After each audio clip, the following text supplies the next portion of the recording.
સાહેબ આપણે ખાતરનો જથ્થો એક જીએની ટીમ દ્વારા પકડી પાડવામાં આવ્યું છે. કઈ જગ્યાએથી પકડી પાડવામાં આવ્યું છે, કઈ રીતનું ખાતર હતું અને પછી શું કાર્યવાહી કરવામાં આવી? સીઆઈડી ક્રાઇમ પોલીસ ગાંધીનગર દ્વારા એમની ટીમ દ્વારા અમને જાણ કરતા કાલ રાતના અમારી ખેતીવાડીની ટીમ ત્યાં પહોંચી સ્થળ ઉપર અને ત્યાં યુરિયા ખાતરનો જથ્થો જોવા મળેલ હતો, જેમાં અંદાજિત 804 બેગ હતી કુલ.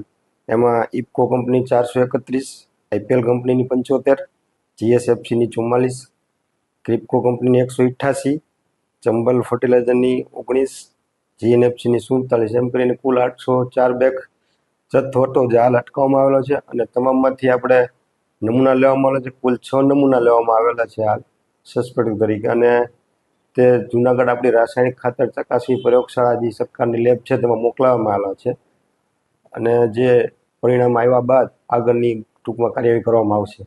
આ જે ખાતરનો જથ્થો છે એ ખાતરનો જથ્થો સરકારી જથ્થો હતો, ત્યાંથી લઈ આવવામાં આવ્યો તો કોનો જથ્થો હતો એ હજી હાલ તપાસ ચાલુ છે. તપાસ થયા આપને ટૂંકમાં જાણ કરવામાં આવશે. કઈ જગ્યાએ કાર્યવાહી કરવામાં આવશે?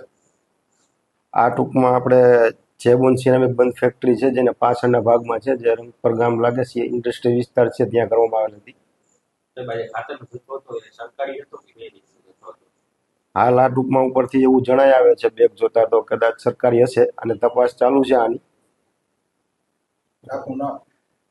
મારું નામ કેતનભાઈ ગોવિંદભાઈ પરસાણીયા, નાયબ ખેતી નાયક વિસ્તાર મોરબી.